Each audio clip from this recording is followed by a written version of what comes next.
Hey y'all, it's me Marty, and I think it's time for another video. So I thought I would make another video. So, I am traveling eastbound on I-80 in Nevada. I am coming up to Wendover, or West Wendover actually, and I am about to cross into Utah. And I just thought I'd show you a little bit talk a little bit about the Great Salt Lake Desert. So, in a minute here, I'm going to go between the mountains here. You can actually see it ahead already. And I'm going to cross into Utah. And I am, for about 2 hours, I'm going to be crossing a desert. And much of it is salt. Okay, so from the western edge of Utah, for about 120 miles is desert. And then you get to Salt Lake City and the Great Salt Lake. But in between, it's all desert. And a good, probably half of it is salt. And a little bit of history. I don't know a lot of stuff, but a little bit. Many moons ago, probably a couple hundred years ago, I don't know, there was a larger lake here called Lake Bonneville. And that lake was as big as Great Salt Lake is in Salt Lake City. Lake Bonneville was about 10 times bigger. It was a giant lake. And over time, that one evaporated. Of course, it's desert, higher temperatures out here. That lake eventually evaporated and left behind a lot of salt.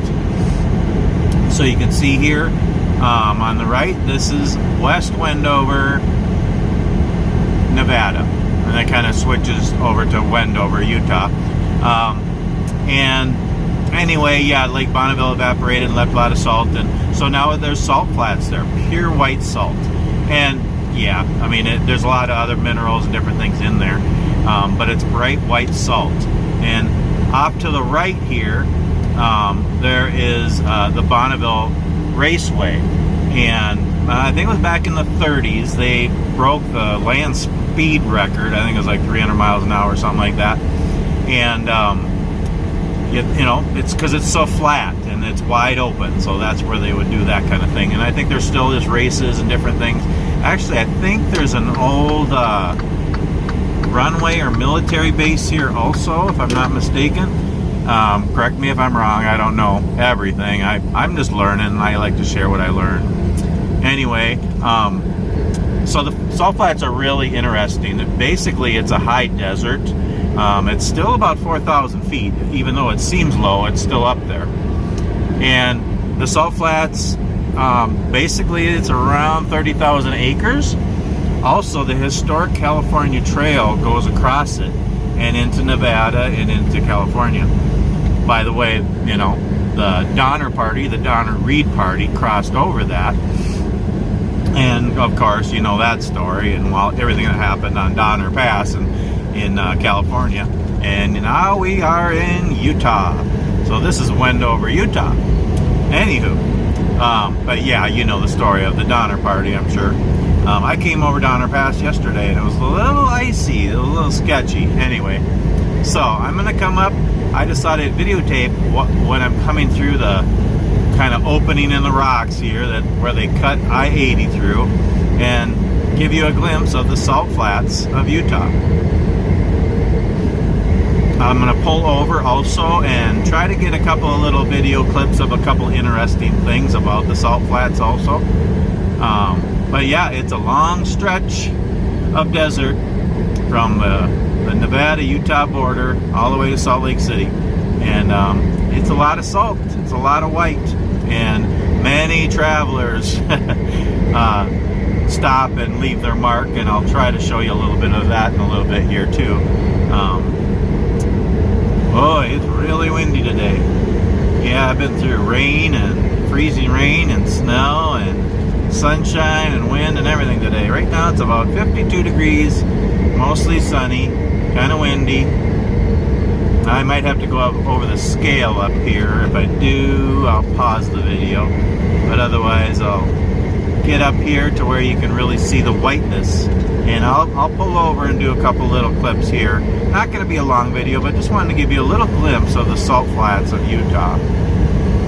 Pretty interesting.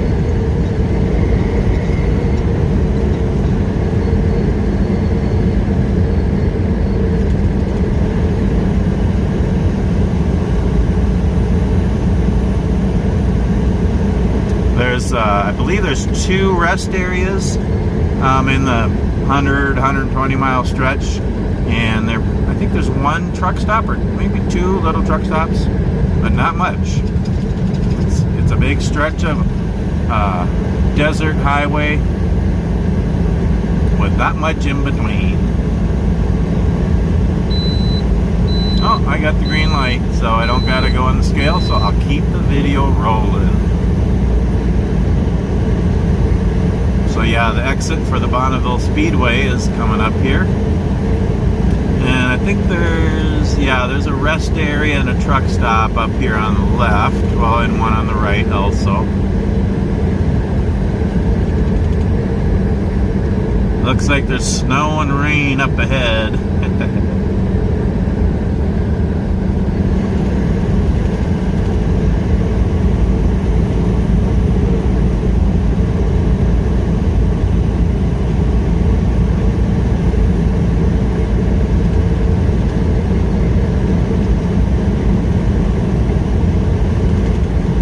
Depending on the season, sometimes there's a lot of water out here too.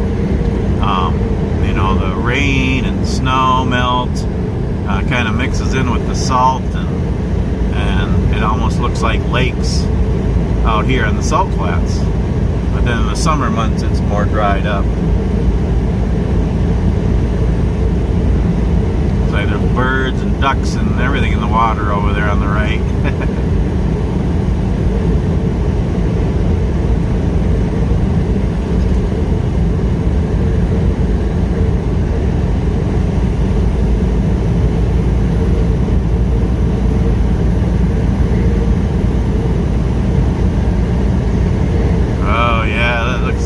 Heavy rain and snow up ahead. I think I'll slow down and do a couple of videos so I don't catch up to that. I'll let that pass off to the east. I've been in enough rain and freezing rain and snow.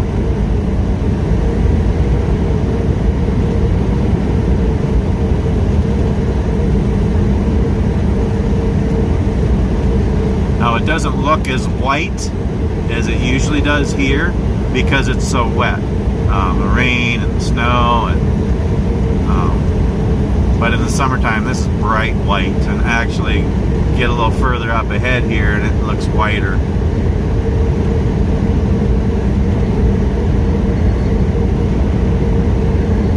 Yeah, 114 minutes to 114 miles to Salt Lake.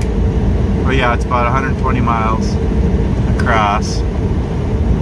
And you'll notice on the right here, and I'll pull over and show a little bit, people like to leave their mark, and they'll write their names and, you know, all kinds of stuff in the salt, and they use rocks and sticks and all kinds of stuff.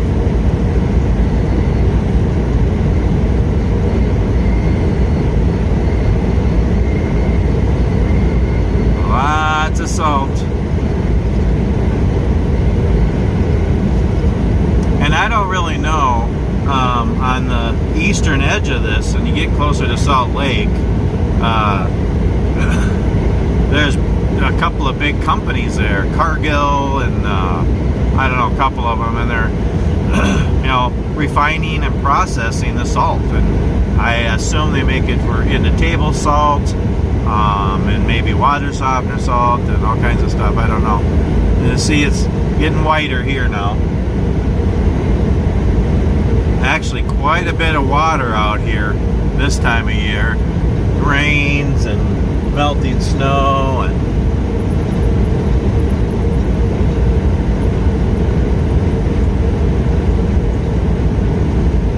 yeah, some interesting clouds up ahead. Good night. I hope you're all doing well. I hope you're enjoying this Holy Week, Easter week, in between Palm Sunday and Easter, and celebrating. And God willing, I will be home Friday afternoon, just in time for Good Friday and Easter. Celebrate Easter with my wife, and yeah, and then I'm going to be home all next week. Take a week off. Been out, well, it'll be 3 weeks when I get home Friday, so that's enough. I only like to be out a week and a half, and then be home for a week, and it's been 3 weeks. But I'll take a good week and a half off at home. Okay, so I pulled over here at the first rest area, just a few miles into Utah. That's looking over towards back into Nevada. And that's off to the north. I decided to go over here and show you a little bit of the salt a little closer up. I haven't done this in years, actually. I think the last time I actually walked out here, it was maybe with many years ago, probably 15 years or more ago, when one of my kids went on a California run with me. I'm not going to go any farther because this is actually all salt here. Salt and dirt and minerals mixed in. But this is all salt out here, and actually there's water too. I know I'm looking into the sun, so it's kind of hard to see. But yeah, it's really interesting. A lot of salt. And people come out and they'll drive around and walk out here, and they'll leave messages in the salt.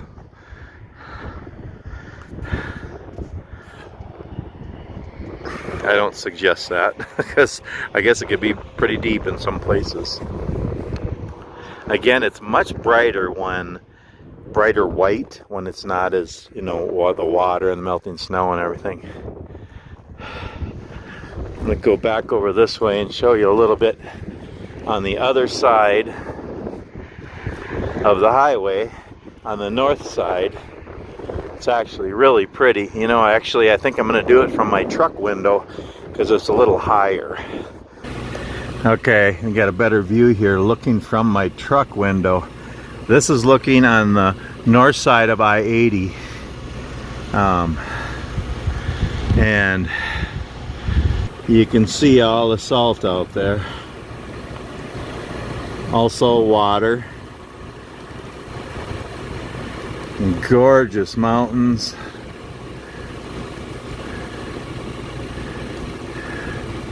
That's snow-covered mountains over there.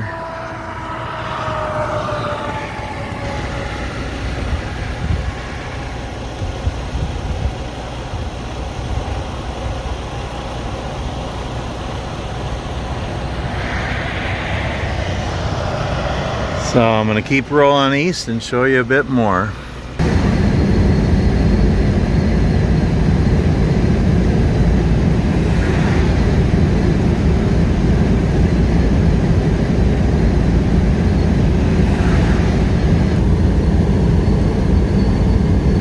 Cruising across the salt flats of Utah.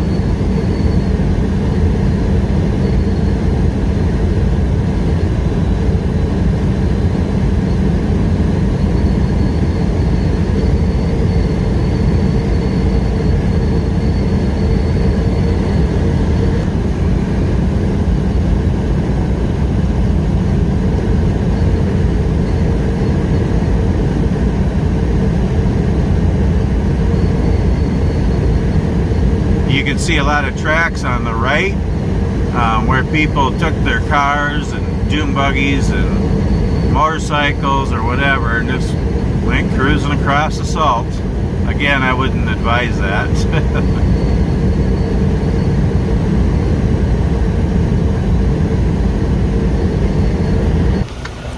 Okay, I pulled over to show you this here. You look over on the north side of I-80 here. See if I can zoom in there. Look at the mountains over there and the salt. It's almost like a mirage or something. Look where the mountains meet the salt.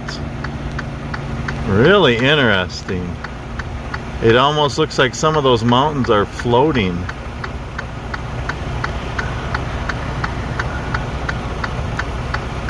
Kind of crazy. Look at that. Especially right there. That's just wild. And again, in the summer months, it's much brighter, pure white salt. It's a little darker this time of year because it's wet from the rains and the snows.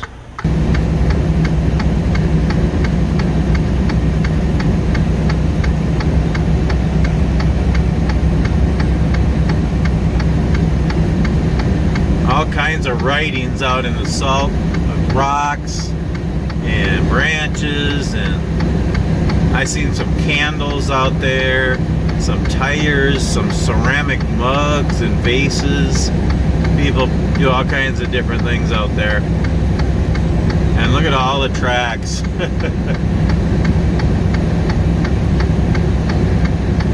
People cruising around in the salt. Okay, and then there's this thing. Good night. Yeah. So, through my trucking years of crossing the salt flats, I've always noticed this, but I didn't know what it was. Well, I looked it up. Supposedly, it's called the Tree of Utah. The metaphor. I guess a metaphor of the amazingness of the universe and creation, and I'm not really sure where their faith and all that was when they made this, but yeah, it's a giant, basically a big pole in the middle of the salt flats. It's basically at exit 26. It's best to see it going westbound. I'm on the eastbound side looking across. And it's a big pole with a bunch of balls on it. And then there's some, well, they call them leaves that are laying on the ground that look like they've come off it, fallen down. Looks like there's a car over there and there's people looking at it. But it's really kind of odd, kind of interesting, kind of weird. It's a roadside attraction. The thing is, there is no place to really park and pull over there. You're basically just on the side of the road. There's no parking area, there's no off-ramp, so be careful if you're ever going to stop and look at this. And it is fenced in now. It looks like it might, I don't know, people are in there, so I don't know if they climbed the fence or went around, I'm not sure, but I wouldn't advise that. Anyway, so this was created, it was built by an artist from Sweden. And, yeah, back in the 80s, I think, 1980s. And yeah, there it is. Just yeah, just sitting in the salt flats here, so you can stop and see that too. Yeah, kind of weird. Get back on the highway here. Keep rolling east here. Show you a little bit more. So the salt flats, yeah, it's pretty interesting, pretty amazing. Just a kind of a natural phenomenon out here. Speaking of natural phenomenons, look at those clouds. I mean, that's just crazy. I'm just watching these clouds swirling around. I mean, it's rain and snow and ice, I suppose, up there. That's why I'm kind of taking my time, because I don't want to catch up to it. I'm going to stop before Salt Lake for the night. But yeah, look at them just swirling. They almost look like they're swirling down. Like funnel clouds or something. Really interesting.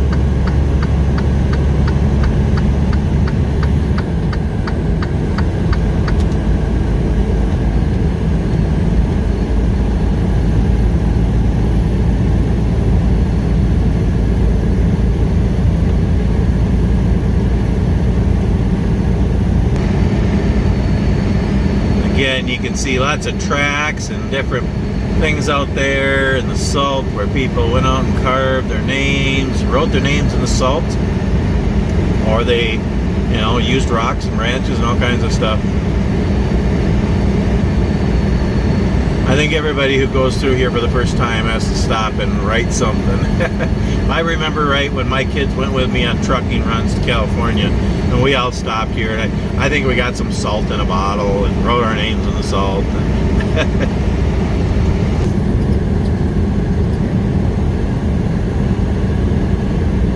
Well, I'm going to end this video, but I just thought I'd give you a little taste of the salt flats in Utah. Does it taste salty? Actually, it does to me, because I got out a couple different times and I could actually taste the salt in the air. Just crazy. Oh, there's a cross in the salt somebody put there. You never know. There's all kinds of different rock formations and artwork that people put out in the south, whether it's on the eastbound side, the westbound side, or even in the middle. And it just goes on for miles. Anywho, I'm going to end this video. I hope you enjoyed it. Please give it a thumbs up if you liked it. I just like to share places I go, exploring places, and just sharing my life, whatever I'm doing. Again, woodworking, hiking, playing mandolin, attempting to sing, campfires, bushcraft, all kinds of fun things. Just trying to live life and make the most of every moment and live life fully. That's my encouragement for you today too. Please subscribe to my channel if you like it. Again, it's just me sharing my life, just rambling down the road. Thanks so much for watching, and we'll see you on the next video.